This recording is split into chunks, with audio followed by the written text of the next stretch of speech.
Can a planet be a character? How many generations does the Piestrong family go back? What are the 3 rules of NPC creation? And how do you go from the first appearance of an idea to a fully fleshed out cast member? I'm Carrie. I'm Josh. And I'm Monica. And this is the Worldbuilders Podcast.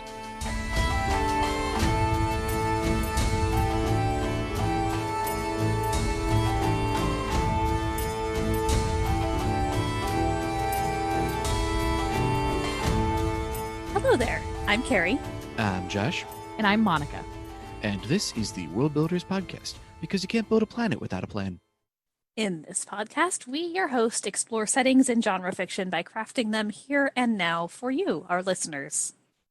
And last time we had a surprise special guest star, our good friend Raul, who brought things to bear for us, and how things of such a grisly nature fit in on the continent of Alteran. Oh, come on, now you're just pandering. I always pander. I have all the qualifications. Those aren't bears. Yes, but they're called koala bears. It's the essence of the pun. Anyway, puns aside, this time we are going to explore some of the characters you might run across if you were to spend time in the world. We are chatting about some of the non-player characters that Josh has created for this campaign setting. So, where should we start? I mean, I would like to get through at least some of the NPCs that we would meet if we were to listen to the previous content that has been released. The important ones, at least. I don't know how many we would be able to get through, but, you know. Yeah, because obviously, you know, when you're creating a world and you're creating your protagonists, the world still has to have other people in it. There have to be people for your heroes to interact with. Yeah, exactly. It's not a vacuum, and, things just don't appear out of nowhere. I mean, they could, but that'd be a little bit strange, and you'd probably want to investigate why that was happening, but that's not a quest for today. So NPCs are kind of one of the more difficult things to do when writing anything, really, but particularly when planning a campaign, because obviously a planet needs to have cultures and people, or the remnants thereof, for there to really be anything to have a story about. Now, obviously, if you're dealing with, some kind of spacefaring adventure, something like your Star Trek or what have you, it's totally fine to go to a dead planet. Obviously, unless it's a situation where they're trying to get back off of it due to a crash or something like that. If there's nothing there at all, it's not really going to make for much of an entertaining story. Obviously, there's the survivalist aspect I was just referencing, but unless there's, carvings in stone or the remnants of an ancient civilization or, something of some level of sapience living there, you're not going to have much grounds for a story, because aside from the planet itself, there's nothing for the characters to bounce off of. Right, nothing to spark that inquisitive nature that we all share. If you land on a planet that all that's there is just sand and nothing but sand, as far as the eye can see, not a structure or soul to be found, okay. Yeah, and if you think of your protagonists, obviously if you're writing a book, these are going to be your viewpoint characters or the significant cast that your viewpoint characters interact with. If you're creating an RPG setting like we are here with Xanthuru, it's going to be your player characters. If you think of them as cogs in a machine or a piece of engineering like a clock, which is also a machine, but whatever, what's there to keep the gears turning? Other gears, springs, levers, clockwork, pistons and pumps and what have you. And so if the springs and levers are events in the world, then let's talk about some of the other gears. Yeah, and how those events kind of change what other people might be around, I guess. Yeah. I think really the best way to go about it is to start chronologically from at least the OG, the original generation content. The pretty much first NPC that the party ran into was nobody of real importance. He was just a guy with a story. This woodcutter from a lumbering village. who was using his tale of woe and why he left his home to ply a few extra beers off of the people around him. I honestly can't even remember, because it's been so long ago, whether or not I even gave the guy a name. But he had a voice and he had a story. And it was the telling of that story that got the party together in the first place. Because here was this situation that this man was describing that could have been a great deal of strife and suffering for other people. It was at very least the source of strife and suffering for one family. Mm-hmm. And they decided they wanted to go and do something about it. Yeah. His name was Tarvin. Tarvin, that's right. I thought it was something with a T. Because, trees. Yeah, and we had that question a few episodes back about avoiding the planet of the hats, of having your entire world just be cardboard cutouts. And like you said with Tarvin, he had a very small role to play in the party's lives, or at least his direct appearance in their lives. But he still had his own story. Every character who lives in your world, from your main viewpoint character to the guy that you don't even give a name to selling meat pies on the side of the road, each of them is the protagonist in their own story. And no, I'm not saying that Meat Pie Guy has to have an entire 30-page biography and a family tree going back 10 generations to be interesting. This method of crimping the crust has been handed down by the Piestrong family for generations. But if you, as a writer, can explore just a fraction of their story and use that to interact with the world and with your viewpoint characters, it can create something really compelling. It was Tarvin's sincere fear of what happened that got the party to go investigate his stories, which led to an entire whole sequence of events that is still affecting them to this day. Right. That results in them actually getting a sort of new member of their party, actually. Someone who actually does become really important to them.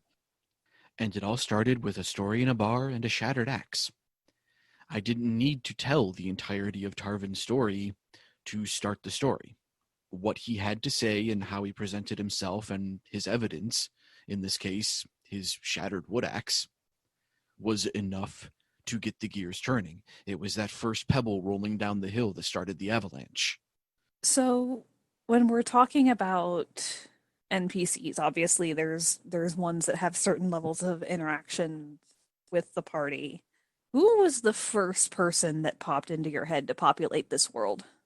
Because that's always something I find interesting, is where was the starting point? Because a lot of it grows from there. For the world in general, what got everything started, where this core idea came from, it's really the story of the planet itself. Because the way things have been unfolding in the campaign and will continue to unfold is the chronicles of one particular set of people dealing with one particular set of circumstances.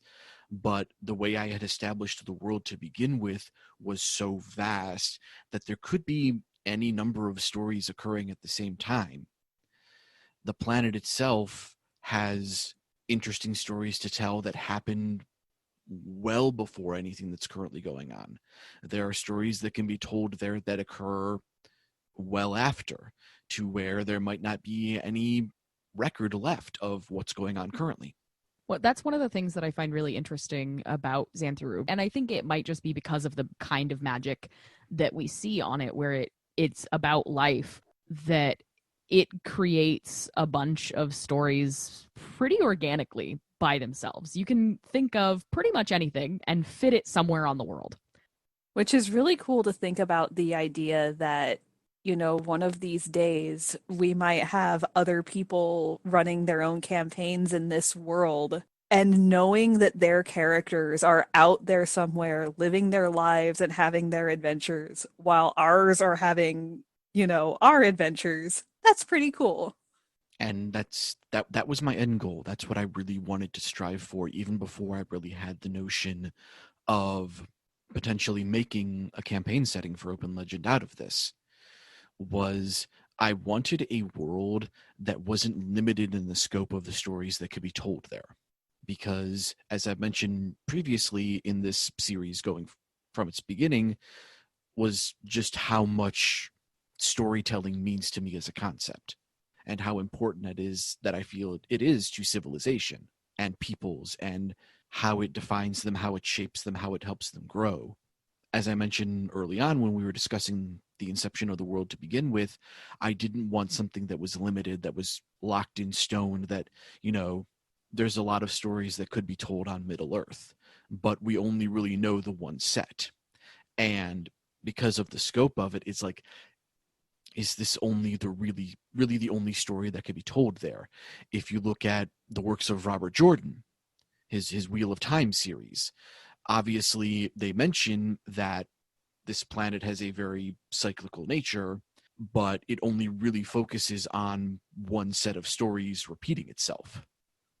And while, as they say, nothing is new under the sun, and I'm sure other people have in the past and will in the future have similar ideas to the ones that I've had, I wanted to make this place where mostly anything could happen, where anybody could tell the story that they wanted to tell using this place. And in a way that kind of makes the planet itself a character. I mean, it happens in other things too. I guess if I'm using popular fiction as an example, things like, or not fiction, but media, popular media, Firefly, as an example. The ship, Serenity, is basically a character on that show. But I feel like because so many things can happen in this planet or on this planet in various times in its history, at the same time as so many other stories, but the thing that connects them is the planet itself. And so that kind of makes it a character, or at least that's my feeling on it. Yeah, definitely. So kind of a strange answer to the question, but I think it's the most accurate one I can give, because this is a story that I've had several iterations of and have used in the past and continue to use, obviously. And there are some aspects of it that have stayed the same, and there are some things that I've changed about it over time. So there are some core players, so to speak, that aren't necessarily the players, who are, key to the plot that's been going on throughout the podcast and will continue to be going on throughout the podcast, but they wouldn't be there without the setting as it stands. Mm-hmm. But I guess the question that I was asking is, of the people who are with the party currently, of the NPCs that are with them, which of those people was the first to jump up and down in your head and say, "Hi, I'm here, write about me"? So there's only one character who literally jumped to the forefront of my mind and said, "Write about me."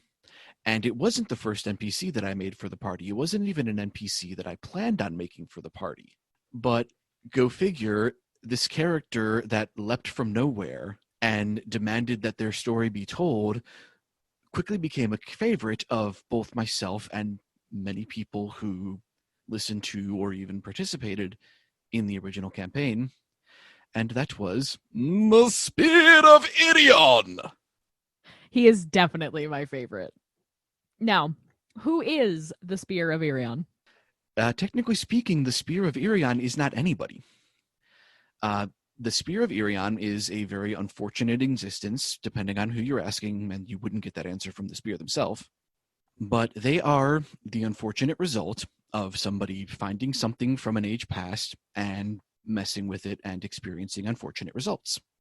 Like we've established previously, sometimes when you mess around with these artifacts, you get unexpected results. Sometimes the unexpected result is good, and sometimes it's not.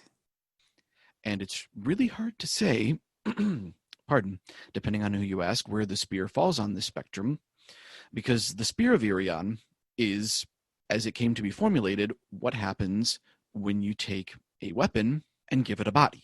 because when Irion, the original person, grabbed hold of an artifact weapon, something that the party came to find out was called a Star Lance, something didn't go quite right. The weapon malfunctioned, and Irion's consciousness was pulled into the spear. And because equivalent exchange is a thing that needs to happen, something was pulled out of the spear and placed into Irion's mind. Unfortunately, because it was not a sentient weapon, it had literally no idea how to be a sentient person.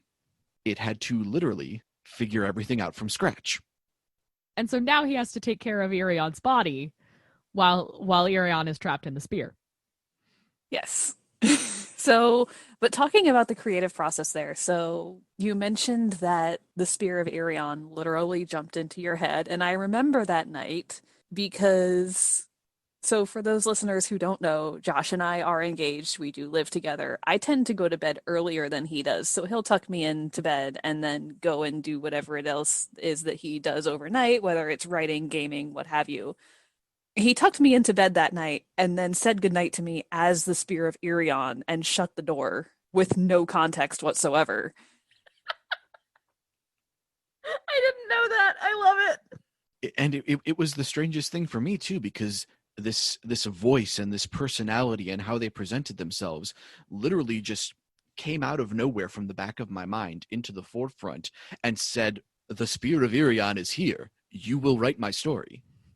So you did that. That happened. You tucked me in, said goodnight to me as the Spear of Irion, shut the door, left me very confused. As I had imagined you would be. What happened from there? What were the creative steps that happened that got this story? Since this is an episode about NPC creation, as much as I like to just talk about who they are, I also want to get into how they got there and how the world shaped their story. Well, when I went back downstairs and sat down at my computer, the first thing I did was I opened up the character sheet for Open Legend. And I just took the character name and I wrote down the Spear of Irion. And I just started looking through the rules and looking through the options, all the while thinking about this voice, saying things that I felt were appropriate to that voice in my head to try and figure out, who is this person? Why do they refer to themselves as the Spear of Irion? You know, literature isn't sparse of characters of that nature. You know, the Spear of Irion sounds like a title. You know, we've had things like the Lion of Peril, the Dragon Reborn. You know, it very much followed the suit of, this sounds like the title of someone. This sounds like somebody who might be important. So why doesn't that feel right for them? And I basically had to start just letting this notion of a character, this voice, bounce around inside my head. And every time that they did, an idea got shaken loose. And I had to start basically taking all of these little bits of pieces of, well, okay, this sounds like a title, but it's not a title. This is just literally how they refer to themselves. Well, why would they refer to themselves in such a strange fashion? That's not how people talk. Okay, wait a second, they call themselves the Spear of Irion. What if they're not a person? Well, okay, literature has had sentient weapons before. This isn't a new concept. But we don't do the standard concepts here. You know, I've built this entire world on the idea of subverting the traditional fantasy tropes. Just throwing in a random sentient weapon would be, you know, slightly phoning it in that regards, and that doesn't feel right. So how do we make the Spear of Irion different? You know, and furthermore, who in the party would use a, you know, sentient spear? The party as it stood had a lot of forces of personality of their own, and anyone who's played D&D, for instance, which is the primary example of a setting with sentient weapons, knows that a lot of times with sentient weapons, it comes down to a contest of wills if the alignments aren't close to each other. A weapon with an evil sentience can take over a good character or cause severe harm to them because they're not in alignment with one another. I didn't want that. It's like, okay, so I can't just give this as a sentient weapon to any one person in the party. Why doesn't it just come with somebody already attached to it?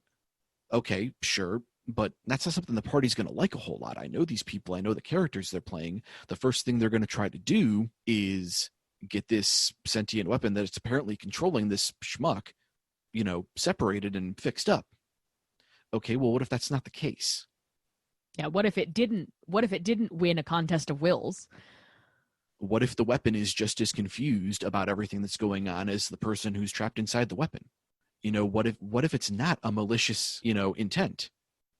Can you imagine what a human brain would have? What would happen to a human brain that just got shoved into a spear? Yeah. Can you imagine how horrible it would have been if they did just try to separate them?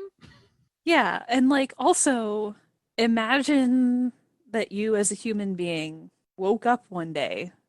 Keep in mind that you have all of your same experiences, all of your same life that you have had up to this point, except you go to bed one night as a human, and then you wake up the next day as a shark in the Gulf of Mexico.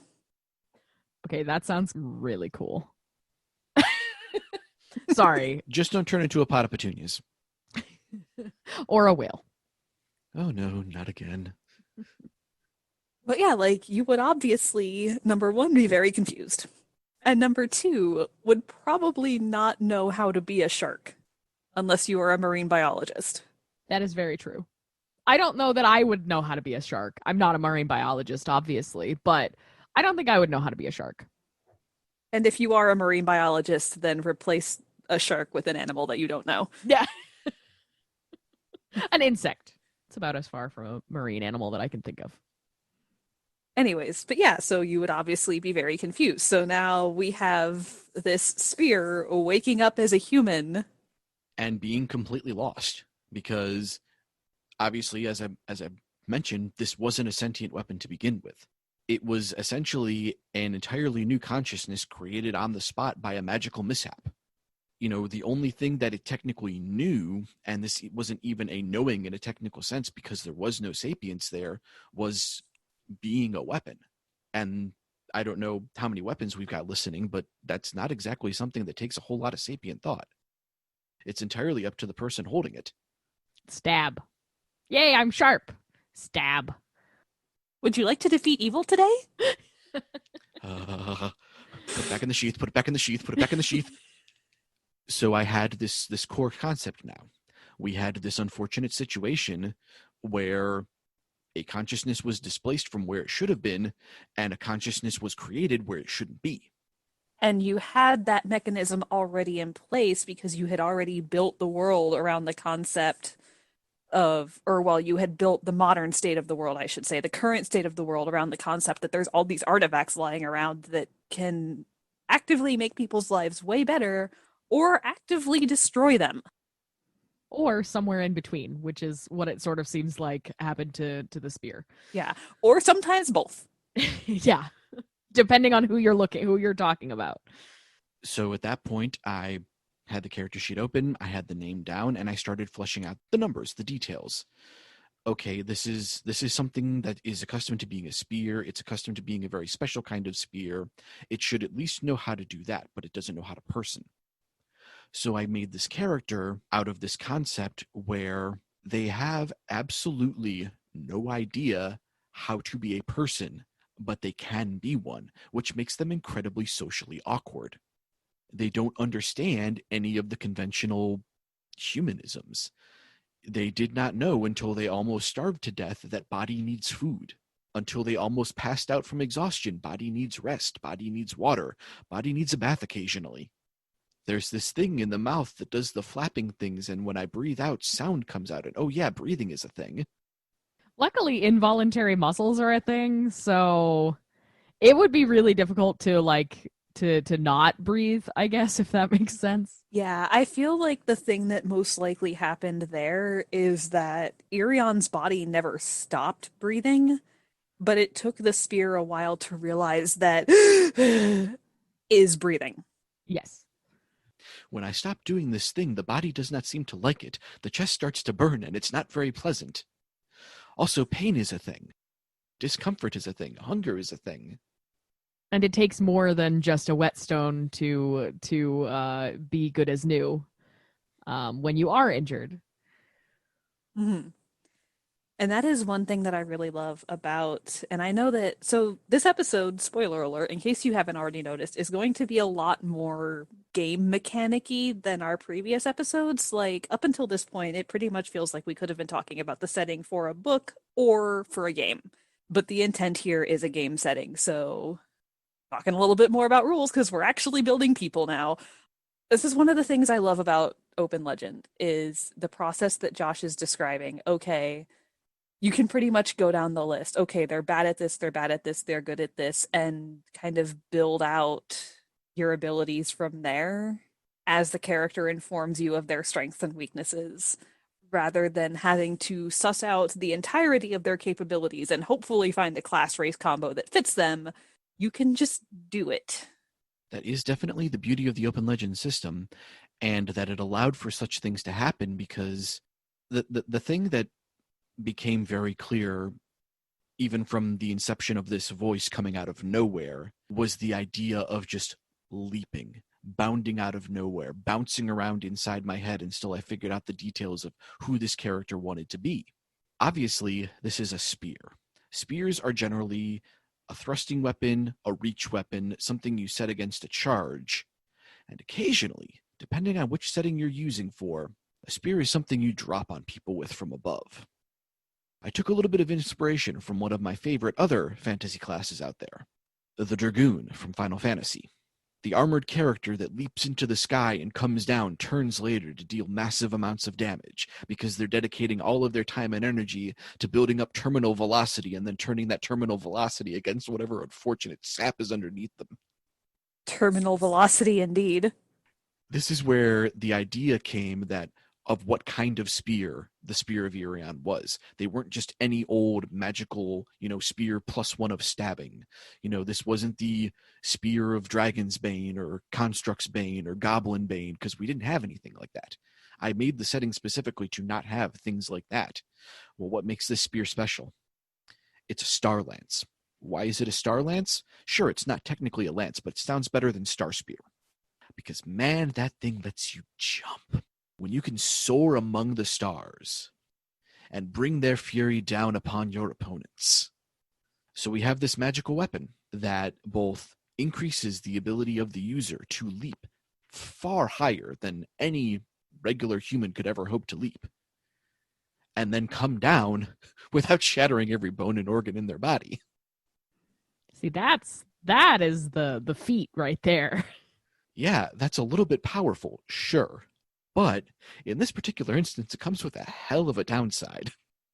Now, granted, this wasn't the original design of the weapon, but we had to have some way to bring it in a little.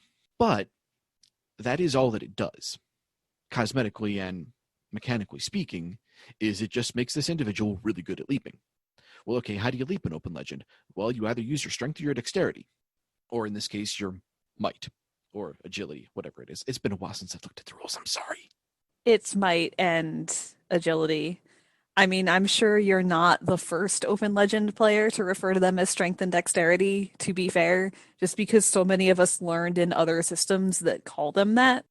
And that was the other point where we really needed to start drawing differences, because we already had people in the party as it stood who did dexterity-based things.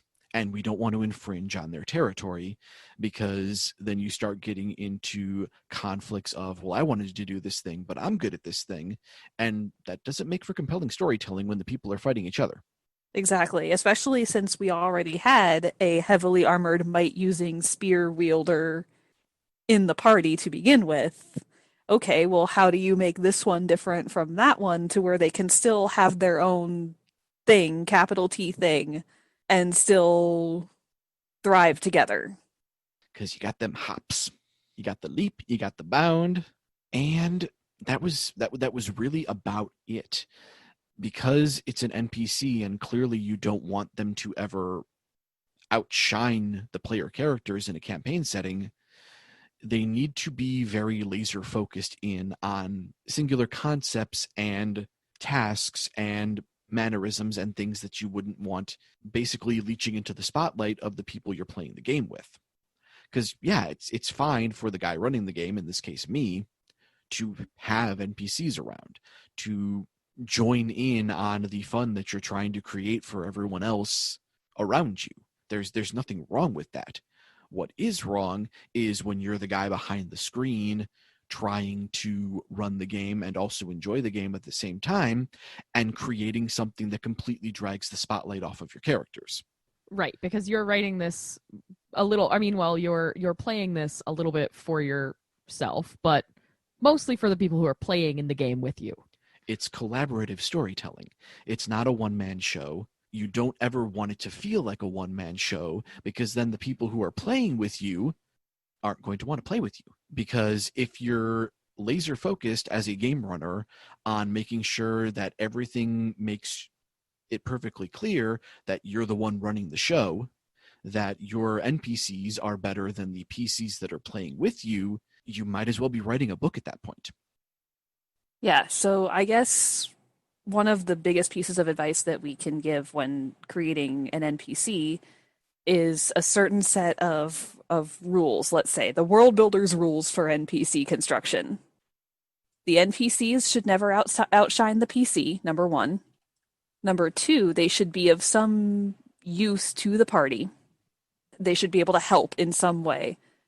And number three, their story should serve as story hooks for the players to be able to explore the world through this NPC companion that they have and their story. For example, with the spear, we were ready to just because basically the way the spear entered the party's lives is the same way he entered Josh's mind, which is just jump down in front of everybody, block anybody from moving forward, and say, "Hi, I'm here, I'm joining you." Whether you like it or not. The Spear of Irion has come to join you on your quest. Exactly. And obviously, the party, who are a pretty close-knit group at this point, are some random dude that we don't know wants to join us. Who is awkward. Yeah, who's really awkward, and we know things about each other that we're not really comfortable sharing with strangers. Why should we just let this rando that we don't know whether or not we can trust them into our confidence? Well, there's a story hook here. Obviously, as we as players are like, oh my god, this guy is amazing. We have to find a way to get our characters to recruit him.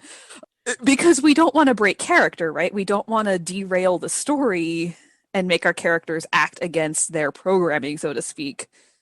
But we still want the cool guy.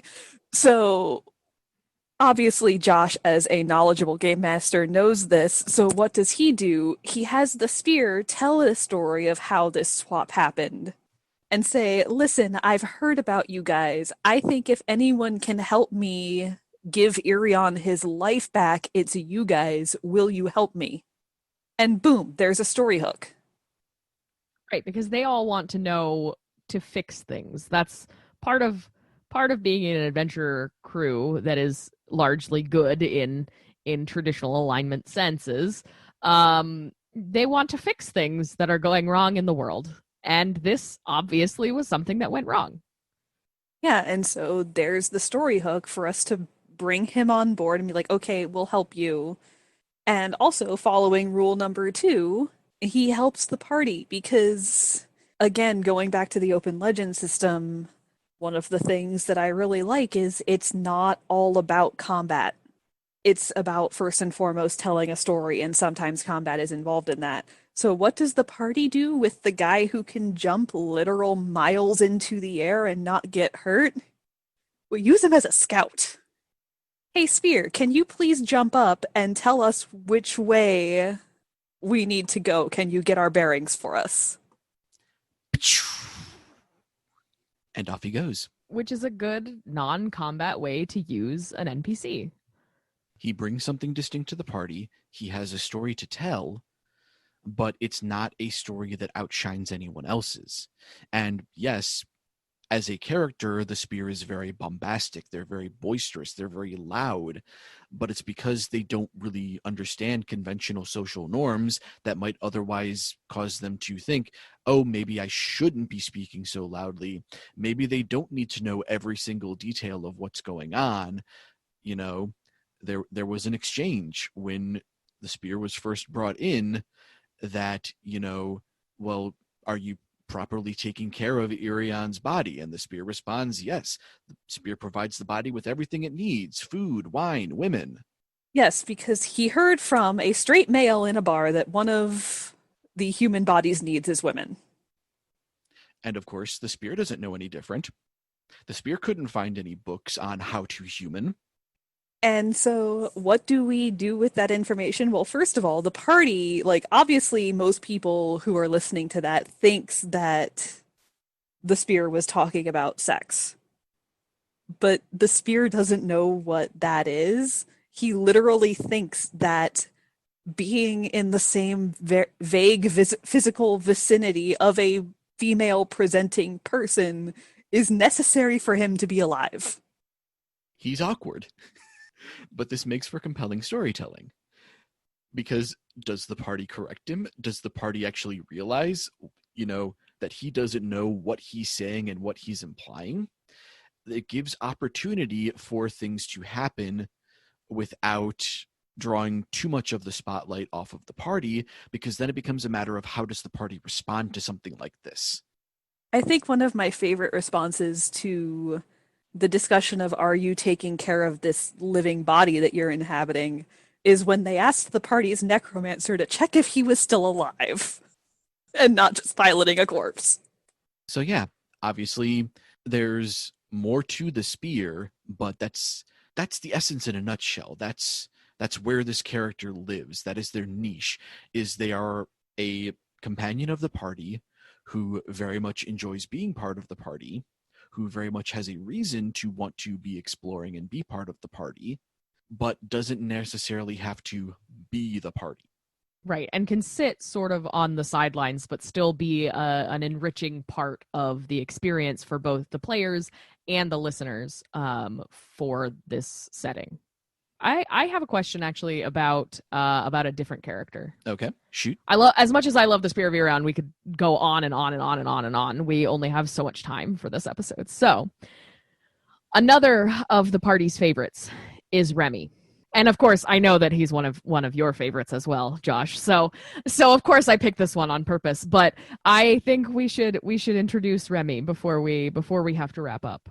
So Remy was definitely one of the early NPCs that was planned for the game, because when I decided that I wanted to run a campaign of this story instead of it just being a forum roleplay or, a more personal chat message style of roleplay as I've done in the past, I made a series of assorted starter quests, basically, that were scattered around the different areas of Alterin, and at each one, in a more typical RPG fashion, there was a possibility there for an NPC.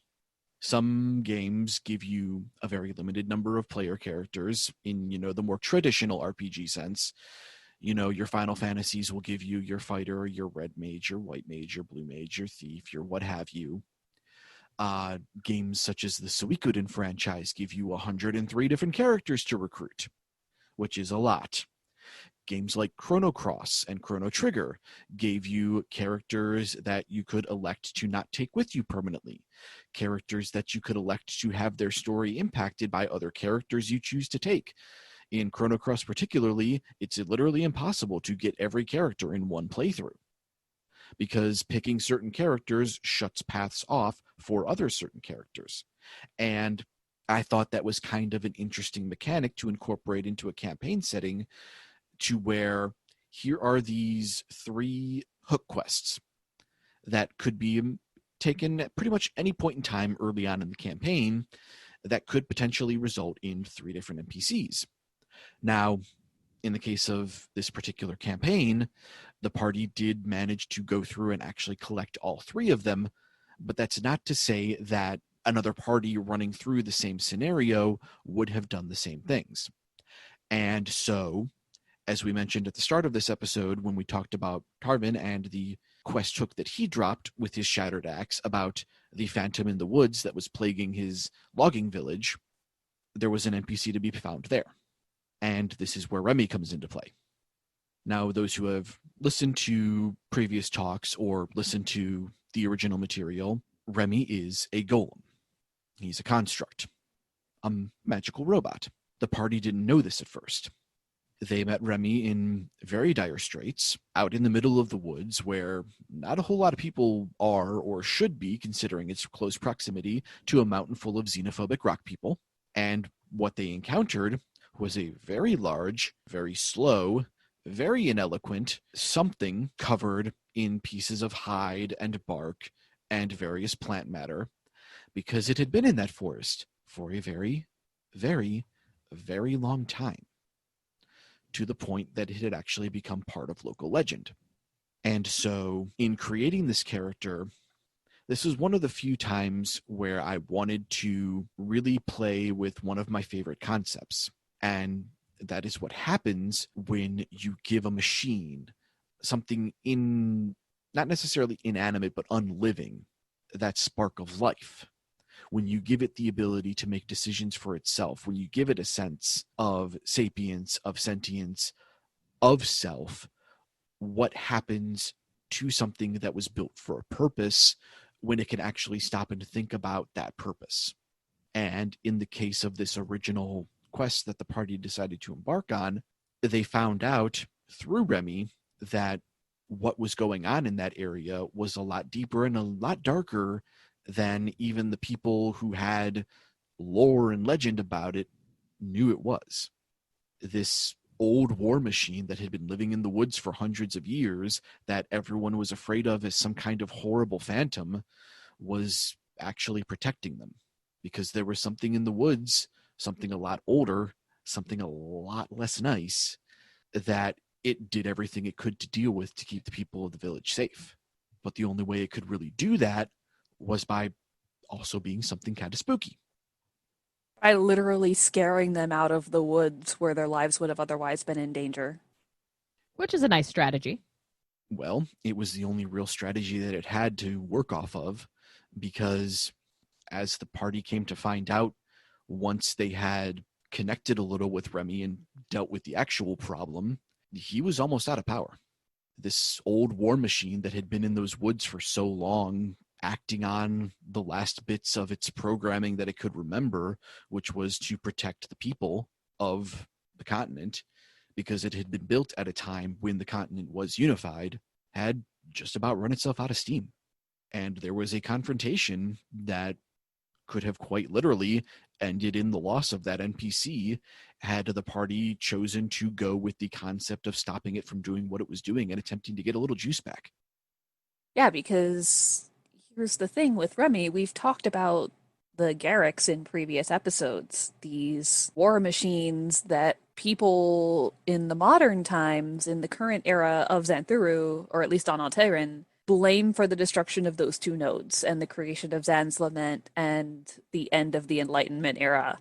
He's one of those, but sapient. So the party is confronted with this choice of, here is this thing that you have been taught your entire life its existence is wrong. It's now illegal thanks to several international treaties, and it's dangerous, and it's trying to power back up. What are you going to do?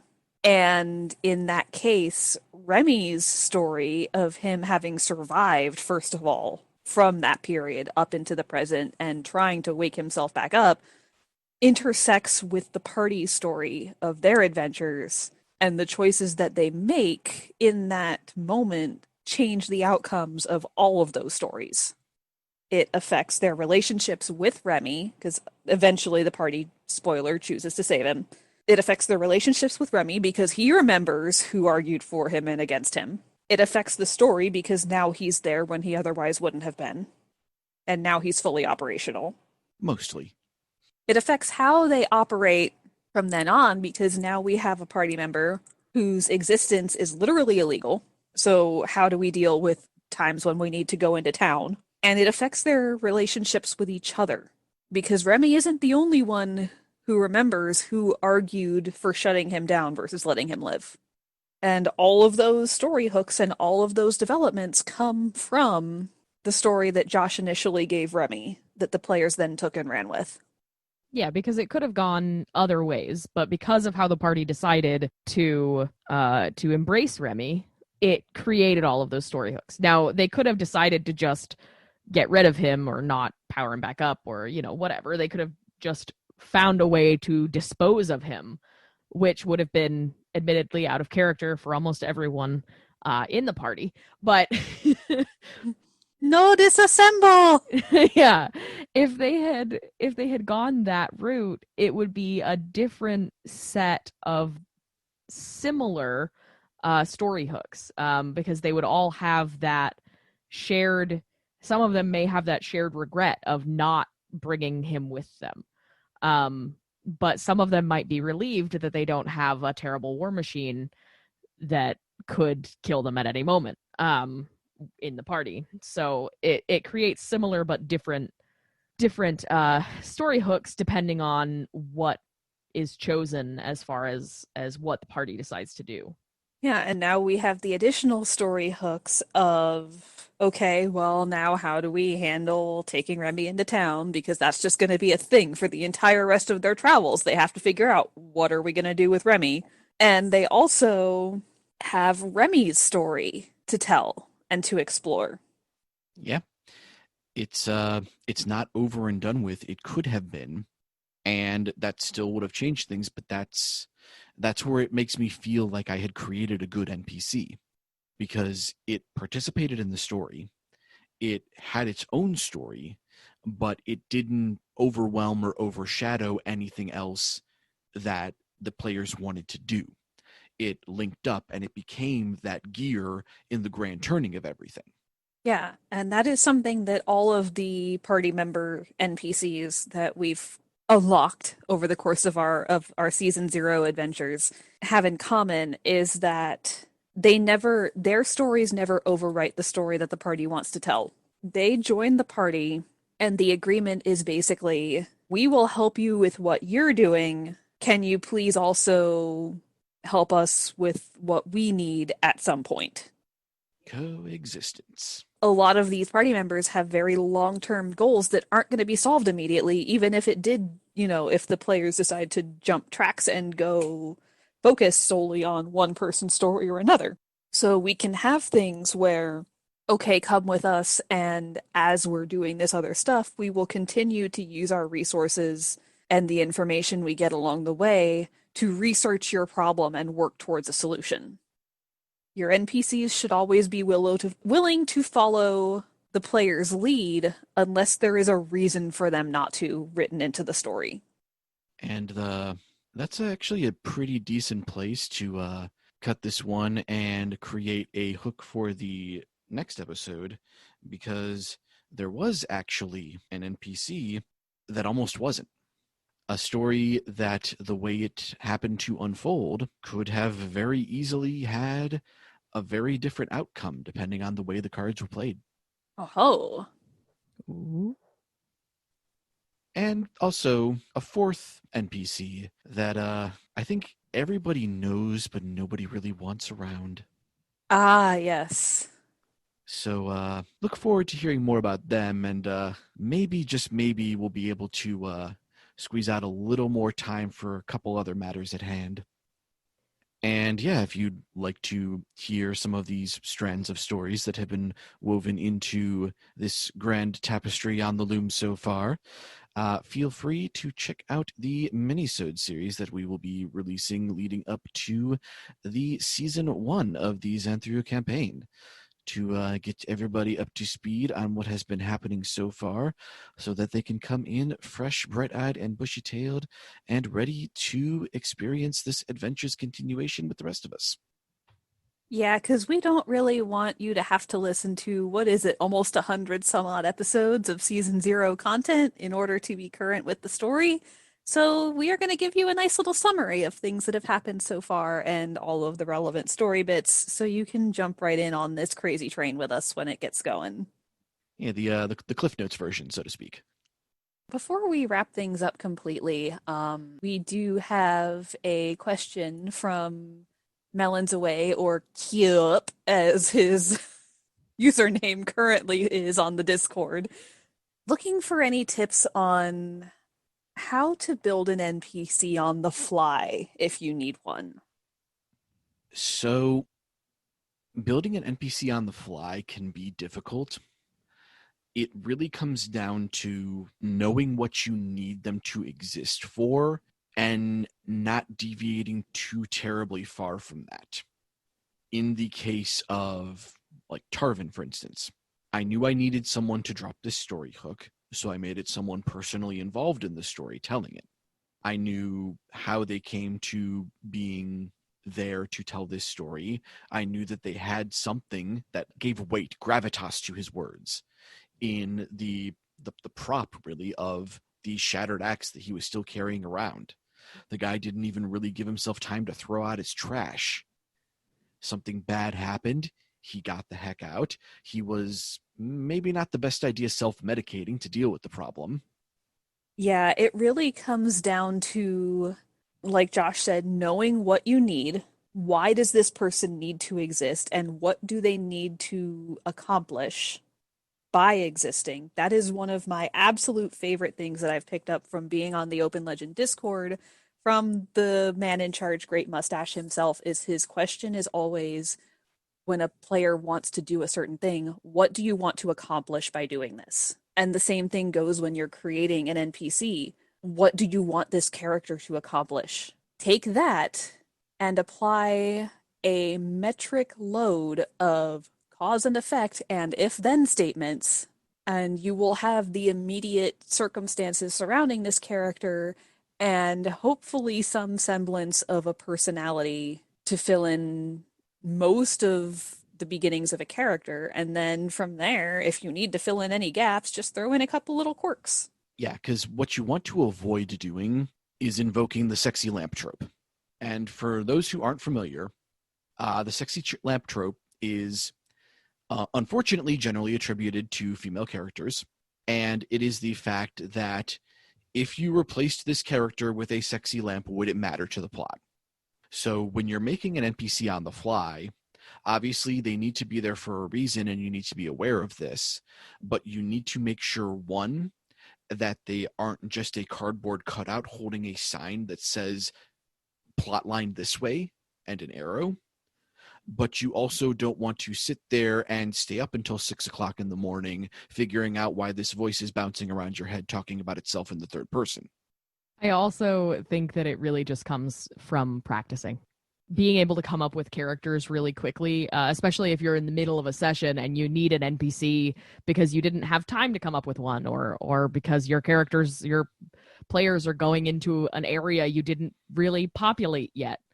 It really just takes a lot of practice to be able to go, okay, well, obviously this is a small town. It's going to need a tavern. So who is the person who is running the tavern, and why are they running the tavern, and what are their circumstances? And also, don't be afraid to pull from real life experiences. If you need a bartender for your bar to be dropping quest lore for your players when you're making this NPC, maybe think about the guy who you generally see at your local convenience store, or your usual barista at Starbucks. Borrow a few of their mannerisms. Maybe play off of their name a little. There's no shame in drawing from your real world experiences to flesh out your fantasy world. Especially because we write what we know. That's where we start. So if you are just a little bit more observant the next time you go to the coffee shop or whatever, then maybe you'll have a new NPC out of it. Yeah, or if you're finding yourself really challenged, maybe make a few quick character traits and number them. And when your party needs to encounter somebody, you roll a dice. And maybe when your party needs to encounter somebody, you roll a die, say a d20. It lands on a 17. This person's character trait is they are raising their 3 younger siblings by themselves. Cool. There's your person's story. Roll another die for their gender identity. Cool. Now they have pronouns. They have their story hook. They probably already have an occupation because the party is interacting with them, so you know whether they're a town patrol person, a tavern keeper, an innkeeper, whatever. There you go. The cultural heritage of the place where the party is will fill in a lot of how this person looks and acts. And from there, if you need to go deeper, you can later, but that'll give you enough to get by at first. Exactly. And also, don't be afraid to use resources at hand. A lot of officially published campaign settings will have things like example NPCs, example PCs for the character builder part of their campaign settings, things like that, where they give you the quick and dirty on people. Don't be afraid to use those either. Resources exist for a reason. As far as regular writing goes, I mean, obviously, writing a book doesn't have, character compendiums in the back, things like that generally, that you can borrow from when writing your own stuff, because there's no hard and fast rules for writing a book. But generally, these tips will help build things on the fly for situations like this. And like Monica said, sometimes it's just about practice. I mean, heck, one of the things you could do is spend a little bit of time when you're not actively running a game or actively writing and just jot down some notes for some generic NPCs. Give them, some character traits, but make it vague enough that you could drag and drop them in wherever you need them. And the next time you need an NPC for something, just look at your list. I'm one of those weirdos that finds Excel sheets really soothing. So I actually have an Excel sheet that I have NPCs on from a book that I'm writing that I have in there. I have like what their name is, what their occupation is. I have where they come in the story. And I also have kind of like, what is their goal in the story, or like, what are they trying to do, whether it has any bearing on the plot itself or not. But like their goals and ambitions. And it's helped me keep a lot of that straight. So I imagine it would be helpful for a campaign setting as well. I use Excel for everything, guys. And we love you for it. You could say she's quite excellent at it. Ha. But I think that about wraps us up for this time. Indeed. And so next official episode, we're going to be having a chat about some various little bits and bobs. The salad dressing, the croutons, so to speak. Your side dishes, what have you, for your meal that is in this case, this campaign setting. Talking about things like little cultural noms, little things like currency, profanity, and how to use it in world, so you're not just saying F-bombs and S-bombs. And I'm so excited for this episode. If you lovely listeners would like to contact us, you can do so by shooting us an email at worldbuilders@rhinobot.net or by tweeting us at Rhinobot Studios. We'll be glad to answer your fan questions on air, but since we do record well in advance, please be advised it may take us several episodes to get to your question on the show. And we will see you very soon in our next episode. Bye-bye. Bye. Bye-bye.